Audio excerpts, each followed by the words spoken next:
Where did we get the name Blue Water Climate Control? When a Navy ship casts off lines, exits the harbor, and loses sight of land, that's blue water sailing. It takes a team of people to do that. Tireless work, focus, and attention to detail. So much of starting a business is just like that. After it's done, you get filled with deep satisfaction for accomplishing something. And it's quickly followed by, now the real work begins. We're Blue Water Climate Control. Hello, everyone.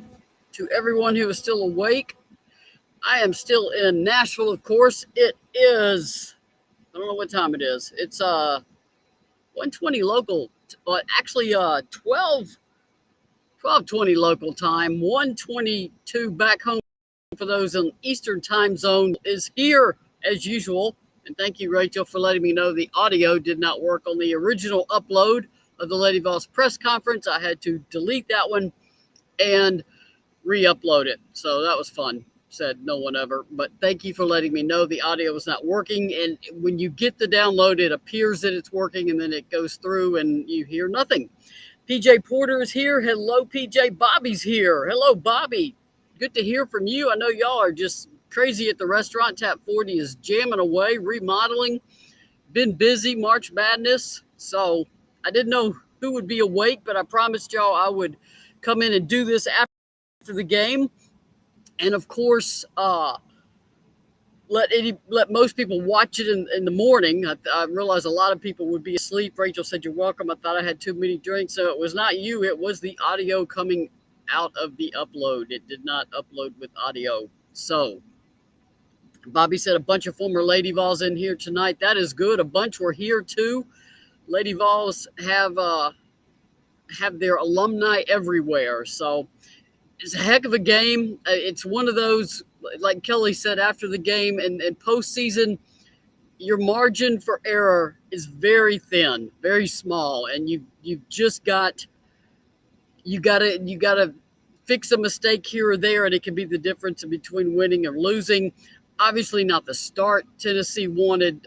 Kentucky jumped out ahead. Same thing they did to LSU. Kentucky, to their credit, has now won 9 straight games and has re-established their season. Back in January, it was looking like they wouldn't even make the NCAA tournament, and now they are playing for an SEC tourney title against number 1 seed South Carolina on Sunday. So shout out to Kentucky and Kyra Elzy for getting the job done here in Nashville. That's been a heck of a run. Can they play? They got any legs? In 4 days, and on the 4th day, four games in 4 days, I don't know, but adrenaline can take you so far. And if shots are falling, you saw against Tennessee, they hit 9 3-pointers in the first half. Some of that was Kentucky just hitting good shots, and some of that was Tennessee's defense slipping considerably, and players not necessarily losing the shooter, but off offensive rebounding, which is particularly frustrating, because when you do that, a lot of the players have swarmed to the paint to try to get the ball. You get an offensive rebound, kick it out, and nobody can recover in time to get to the shooter. Bobby said Kentucky is a dangerous team, getting hot at the right time. They really are. They did the same thing to LSU, just took LSU out of that game by halftime. Now, LSU made a charge late, but like same thing tonight. They held them off. Margot said, "Lord, I just wish we had our entire team." Yeah, it's I agree, Margot. It is a difficult situation that Tennessee right now, extremely difficult. The best way I can say it is imagine Kentucky without Ryan Howard, and you would see it. So Tennessee is actually doing very well to be where it's at right now, because Ryan Howard and Jordan Horston did for Tennessee what Ryan Howard does for Kentucky. Leading scorer, leading rebounder, leading assists, leading steals.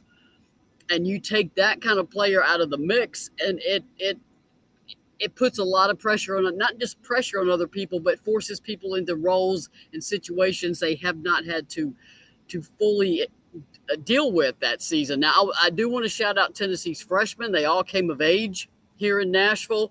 Kaya Wynn has certainly established herself as an excellent defender. Brooklyn Miles plays like she's she just has so much heart and effort and energy to keep fighting.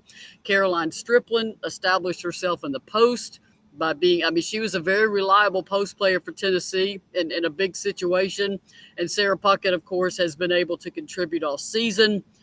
And, I mean, shout out to Kelly Harper for figuring out the X and O's and scheming of trying to keep Tennessee in this and competitive despite losing basically their best player. If you looked at the box score from the first game against Kentucky, I went back and looked at it. Kean Green, Jordan Horston combined for 25 points and 14 rebounds. So that's a lot to lose for Tennessee between the last time they played Kentucky and this one. Now, I will credit Alexis Dye, 26 points and 10 rebounds. There's something about postseason with Alexis Dye. What a SEC tournament she had. Ray Burrell, 16 points, 8 rebounds, and just a tremendous. Ray Burrell's offense has reemerged here in Nashville.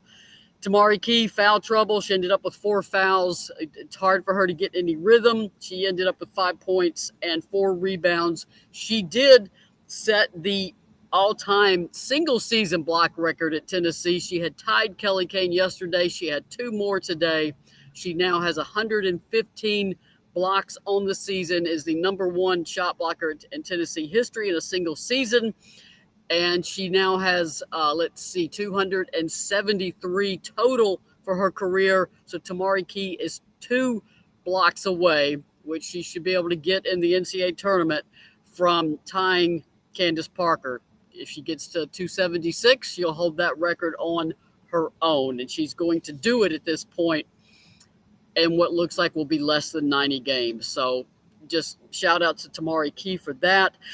I think Tamari Key has been one of the players hurt the most by the absence of Jordan. Jordan Horston was very capable of getting the ball inside, and I think Jordan had she settled down the team because she did so much.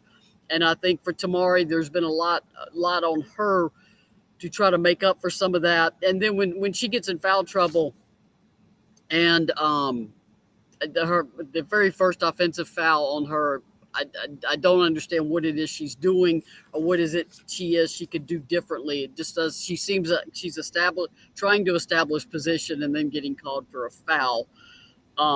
Margot said, yes, I'm loving what I'm seeing from the freshman. TK has got to play hungry. Don't allow the refs to dictate her post play. Yeah, that's part of it. But at the same time, then she gets in foul trouble, and it's sort of a catch-22 for her. She tries not to let them dictate, but when she tries to be aggressive, she gets whistled. When I saw the officials for the game, I want to make one thing clear. I'm not blaming the outcome of this game on the officials at all. I mean, Tennessee created its own issues with the start and then not being able to convert a couple key baskets and get some key stops when they got within 1 and then got within 2. So when I saw this crew, I said, "Oh, this is going to be a long night. That is just not a competent crew, to be blunt." And I think everyone saw that at the end of the first half when Kaya Wynn got absolutely hammered, and they just let the clock wind down. That there's some good photos and video clips of Kelly just losing it before she went into the locker room. I've said it before. I'll say it again. The SEC is one of the best conferences in the country. It needs some of the best officials in it. That's just not what you should have for a semifinal game at your signature event. But I don't have the answer to that. Margot said, yeah, it shows TK is struggling without Jordan. It's hard for her because Jordan, she just has that calming effect on the whole team. And I think Tennessee has done so. I want to credit Tennessee for dealing a huge blow with an injury. They did not fold. They closed out the regular season as best they could. They still ended up in 3rd place in the SEC. And they were just a couple of better plays, better breaks, better bounces, better decisions from getting to the title game here. And that's those are those little things that will convert a team from contending to actually being in a championship game. So It's all a learning process. It's a season long learning process, and Tennessee has just like I said been brutalized by injuries. Just tough, tough ones when they came. Kentucky also, I mean, they went through a terrible stretch. At some point, they had 6 players, they had 7 players. Even when they got their team back to full strength, they were struggling. They had a big team meeting, cleared the air, talked about a lot of things, and then went on. Played South Carolina very close, February 10th. That was their last loss. They lost to South Carolina by 9 points and then just took off and have now won 9 straight.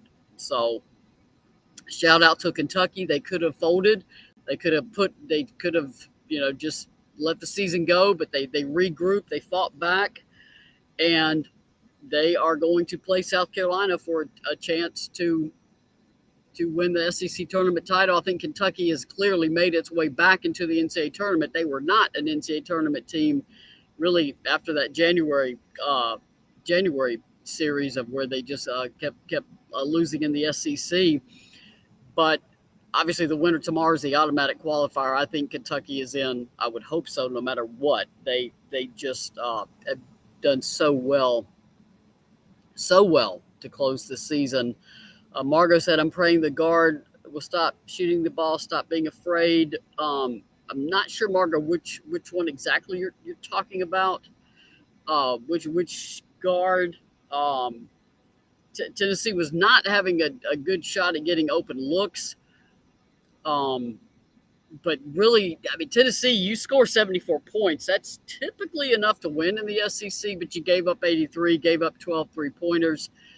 Tennessee, they lost this game at the arc and not dominating the glass. Kentucky outscored Tennessee on second chance points. No, fast break points 10-1, and second chance points. Tennessee was 19-16, and I think Tennessee did a bit of its work in the second half on that. Oh, Margot said, "I'm talking about any of our guards." Margot, yes and no. The Tennessee's strength right now is not with guard shooting. Not that most of Tennessee's guards cannot become excellent shooters, but in some cases that's going to take an off season to get in the gym, get confident with the offense, get confident with launching shots, and just being a bigger threat from the outside, and that's off season work. That is where a team will separate itself. It's okay. You did well this year. You had improvements this year. What are you going to do this summer? How are you going to get better? How are you going to get better for the next season? And a lot of that will be getting in the gym and becoming. I mean, just like Ray Burrell did. Ray Burrell became a consistent scorer. Renia Davis became a consistent scorer. Jordan Horston, consistent scorer. Tennessee's got to get better across the board at the free throw line. Ray Burrell being an exception. She's an outstanding free throw shooter. But everybody at Tennessee you can't keep. Tennessee has left way too many points at the line this whole season. They missed 7 free throws today.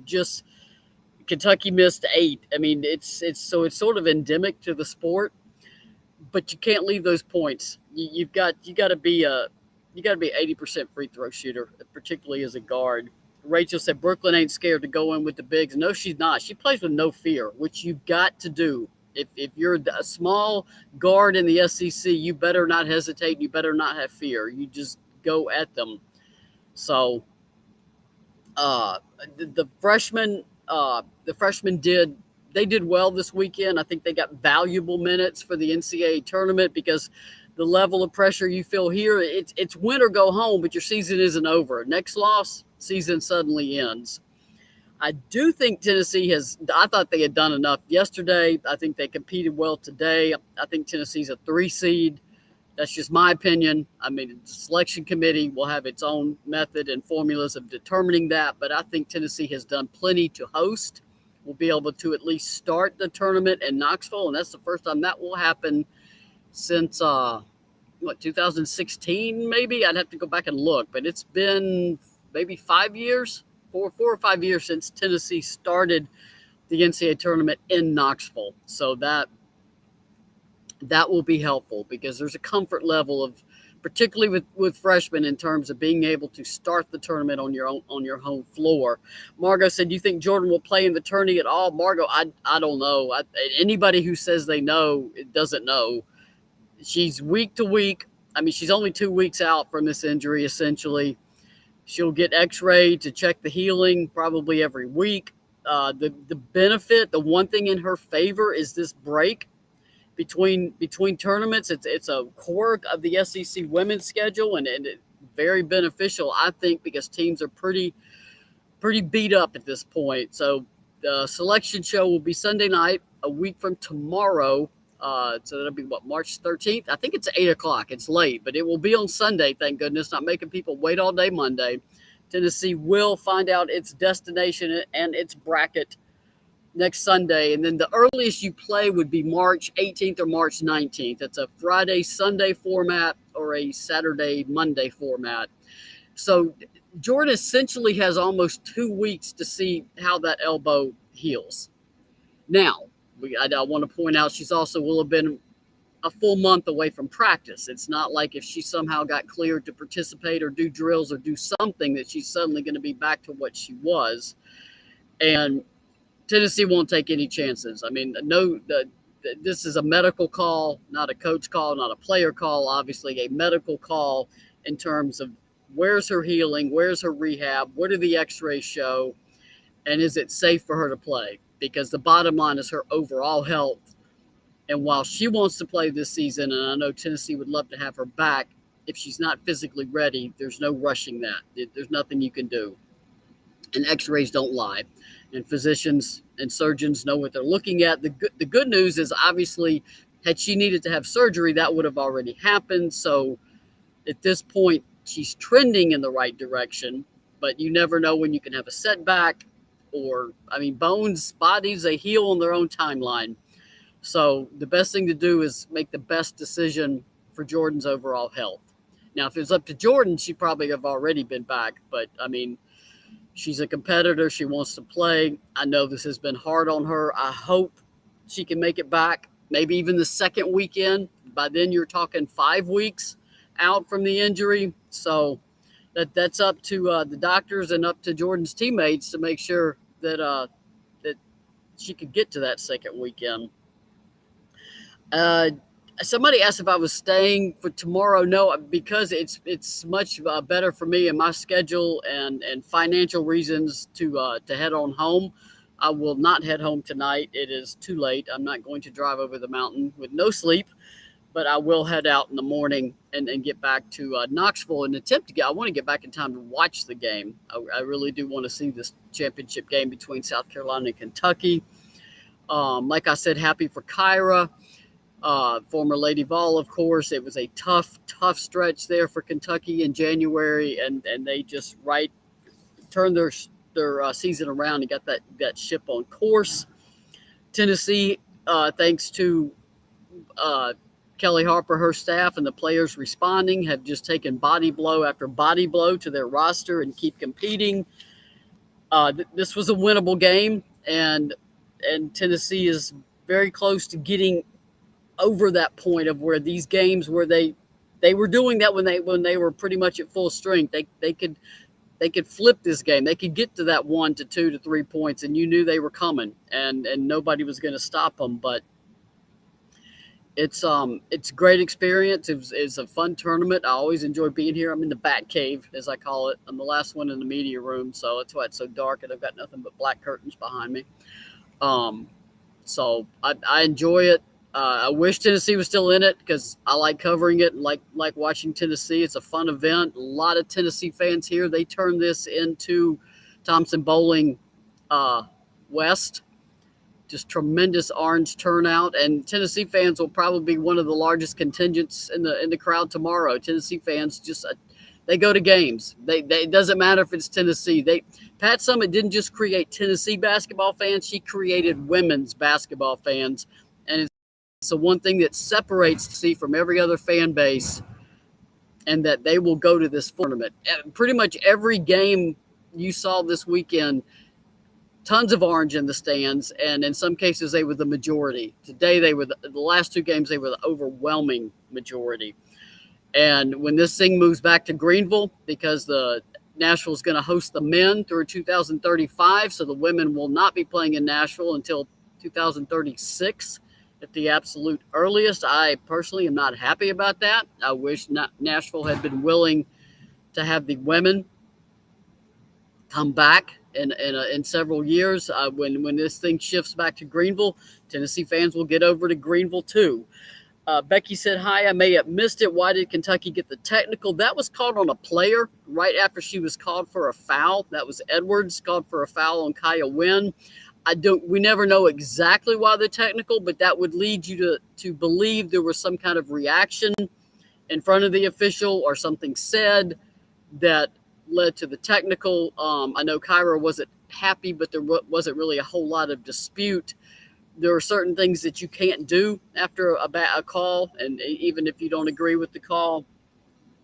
So that was a key swing. At that point, I believe it was 63 to 55.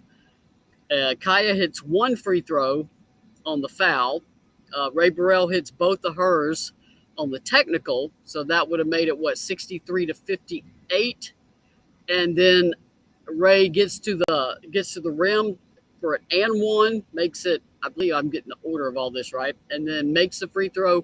Suddenly it's 63 to 61. That's one of those plays that could have been a huge turning point.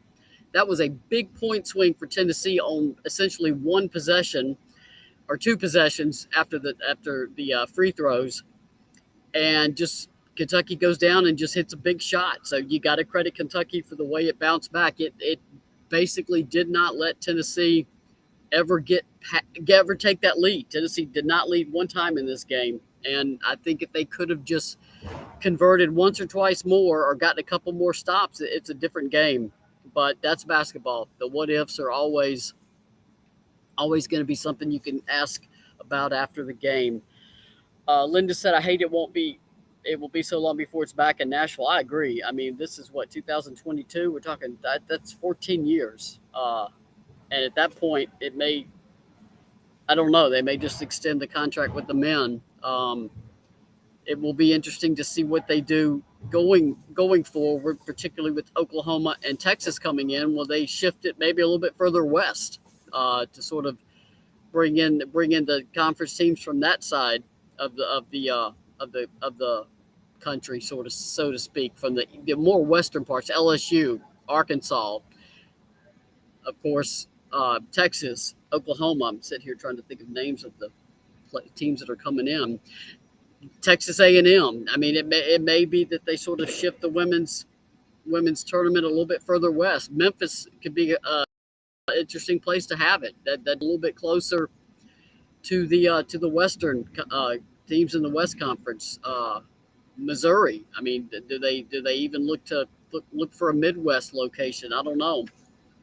It'll be interesting to see where it goes, or if Greenville keeps bidding and they keep it there. But it is not going to be in Nashville in the foreseeable future, and that's just the decision that was made by Nashville Sports Authority. Again, I wish they had not done so. I'd like being able to have the women's tournament come over here too. Margot said WNBA needs a team in Tennessee. I agree. I think Nashville would make a lot of sense for a WNBA team, being a major metropolitan area and easy access from Kentucky, from Knoxville, from the western end of the state. Dream, of course, is in Atlanta, but some Georgia fans, perhaps North Georgia, they want to come up to Nashville. It's a great central location. I would like to see the WNBA expand, period. So that would be a great thing for the league. But I mean, overall, I think Tennessee fans were, for the most part, seemed okay with how the weekend went. Obviously wanted another win, but fully aware that Tennessee has taken personnel hits that are hard to overcome. They struggled to adjust to Kean. They got through that one, and then boom, they lose Jordan Horston. And like I said earlier, the equivalent is Kentucky loses Ryan Howard. You're taking out your team's best player, one of the basically people who are the heart and soul of your team. So that was a tough loss, but that's also sports, and everybody knows it. You've got to figure out a way, do what you can, and hope other people can step into the gaps. And Tennessee certainly got some performances from players who had previously not played a lot and are stepping up. I mean, Caroline Strickland went 12 minutes, 3 of 6. She had 7 points, 2 rebounds. She had an assist. She proved herself to be a person who could help out in the post. And she is a physical player. She will attack the rim. She also is an outstanding free throw shooter. I know she was 1 of 2. She basically can hit 90% of those, and I think she will going forward. That's another player who could have a tremendous offseason. Kaya Wynn's another one that really stood out. Didn't play a whole lot this season. Had the broken nose. Had the ankle issue. She played 17 minutes, 6 rebounds. And she can guard people. It's rare to see a freshman who can keep people in front of them, and she can be an outstanding player on defense, and you've got to have that in this league. So it was good things to say about the 2 games here. Obviously some places to improve. Boxing out in particular. Boxing out is sometimes it's not an easy thing to do. But you've got as Alex Fuller used to say, find somebody and hit them. That's basically what boxing out is. You've got to box out and establish position to get the board, and that's something that's learned over time, and you can't just wait for the ball to come to you. You got to go get it, and that's I mean, Alexis Dye. My goodness, I don't know what happens to her in postseason, but she is an unstoppable force when she wants to get on the glass. Absolutely unstoppable force. She can hit shots. She's active on the glass. She can hit offensive boards.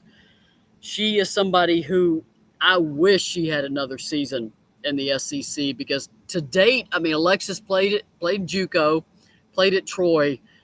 She played it where, I mean, she was just one of the better players on the floor. So she was able to dominate. She could dominate in the SEC, but she didn't have to adapt a lot to basketball strategies and defenses, because she could just overwhelm people when she played JUCO and Troy. I wish she had one more season in the SEC to really develop into a basketball player that understands all of the scheming going on, because her ceiling as a basketball player, she's barely tapped it. And I think she could have a tremendous pro career, particularly once she learns the more nuances of the game and the more strategy aspects of the game and positioning on defense. When she puts all of this together, I predict Alexis will have one incredible professional career in basketball. She is an absolute joy to watch. So I wish she had more time in college, but she doesn't. So she will be off to the next level soon. I think Ray Burrell, I'm really happy for Ray. Ray she's been very clear about she's ready for the next stage in life. She obviously started the season as a first-round draft pick, got injured. I think she's once again established herself as one of the better players in college right now. She's shown that in this tournament. She looked a lot more comfortable on offense. Her shot looked better. So I'm happy for her that she had a good SEC tournament. It's not over yet. I think the players are aware of that. Coaches are aware of that. The NCAA tournament's coming up. You've got a couple weeks they'll get a few days off. They need it. Players have got to get, focus on academics, just rest bodies. You don't have to practice 6 days a week right now. You don't have scouting reports. You don't have teams to prepare for. You get kind of a mental break. I'm not saying you get off the court. I mean, they'll give them some days off, but you're back on the court. I mean, you're getting to work. There's a lot of work to do between these two tournaments. Y'all may have listened to the press conference, and Kelly said that she was reminded of a story. That would have been the '97 team of when they lost in the SEC tournament. And Pat said, we got 2 weeks to get better. And Kelly said, I guess we all thought, okay, because we got better and we won an NCAA tournament. So all of the coverage is up at GoVols247. My story is up. All of the videos are up on my YouTube page. They're on Twitter. They're on Facebook. You'll hear the players, Ray Burrell and Alexis Dye with Kelly Harper. Because of COVID, we're not allowed in the locker room, so we don't have the locker room interviews we usually have.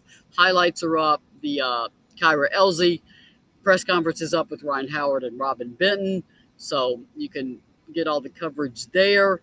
I'm going to pack up here, try to get a little bit of sleep, head out in the morning. I think I need a break. I always get to this point in the season. I'm like, all right, it's good to have a few days off from games and just that grind of the regular season. But at the same time, I love it. Never want it to end. Enjoy postseason. And at this point, there's 6 games max left for Tennessee. That's the most anybody can play. The conference tournaments will have to go on, of course. SEC title game tomorrow. I believe that's 2 o'clock Eastern, 1 o'clock here. But for Tennessee, the max games you got left are 6. So I would love to I'd love to cover 6 games more for Tennessee this season. We'll see what happens. Can't wait to see those brackets. I'll get with Alexis. We'll check in with everybody here. We won't go 2 weeks without a show. We'll check in, talk about some stuff. Obviously, selection show. We'll probably have a show after that. So we'll definitely probably have a show Sunday after the selection to everybody talk about that. I appreciate you guys being here all weekend. I can't believe I forgot about the sponsors. See, that's why I need Alexis here, but I'm not going to text her at 1 in the morning and say, hey, can you do this? I always forget this part. Here we go. Alexis Hornbuckle basketball. She's busy, but she's always taking clients and will work you in. So get with Alexis Hornbuckle basketball and get yourself ready, your team ready. Just pass it tutoring. Get yourself ready for college. Collective Unfiltered. Her and Jamel Johnson. Alexis and Jamel talk about all kinds of fun topics there. The Gold Standard. That's Jamel Johnson's performance and fitness, sports performance training. She is booked in Atlanta. She is jamming right now, so good for her. And, of course, Orange Mountain Designs. They had a great weekend here. Had a lot of people coming in, so good for them to have a good showing here in Nashville, to have fans buying stuff. Don't forget about them in between tournaments. Keep getting those jerseys and everything with the players' names on it. That's a big deal for these players to be able to capitalize in some way off of their name and likeness, so please keep supporting them. Terry said, can you do a show weekly during the off season? Terry, I will do periodic ones. I don't want to commit to weekly, but I'm not just going to disappear for months. I will get back to y'all and keep y'all posted on things going on. You know, we can talk about WNBA and recruiting and other stuff. I don't want to commit to weekly because at this point it is a long season, and I'll be at a lot of baseball games. Baseball is my thing. So Terry, but I'm not just going to end the season and y'all aren't going to hear from me from October. I promise to be in here periodically and do some regular shows and make sure we all stay in touch, because I enjoy talking to y'all and it keeps me on my toes, keeps me sharp. Appreciate y'all staying up. I assume most people will see this in the morning or sometime later tomorrow when you can watch. I had some people say, please do it. Please just talk about something. So I did. Appreciate y'all that are still up and came in here. I would have been a little bit sooner, but the audio didn't want to work on the upload. Those are part of the technology issues that you deal with now, but I'm not going to complain about the technology because it allows us to do this kind of stuff. I do want to give a shout out to my heels. Y'all know I'm a Tar Heel, beat Duke in Coach K's last game. I had the stats up on that game. I was keeping up with that game the entire time I was watching the Lady Vols. If y'all will indulge me for that moment. It's beautiful beating your big rival in the last game of the regular season. It's even more special when you deny Coach K that last win on his home court. And if you are a diehard fan of any team, like I am of North Carolina, I've been a Tar Heel since I was itty bitty, you get it. Y'all understand what it feels like to beat your most bitter rival. It's like Tennessee, Alabama in football, or Tennessee, Lady Vols against anybody in basketball. I guess for Tennessee, it's Vanderbilt or UConn or Georgia or anybody in the SEC. But there's just something special about getting that win. So I didn't get to watch it. I'll try to watch it later when I get home, but I did keep the stats up. So I appreciate all y'all being here. As always, peace,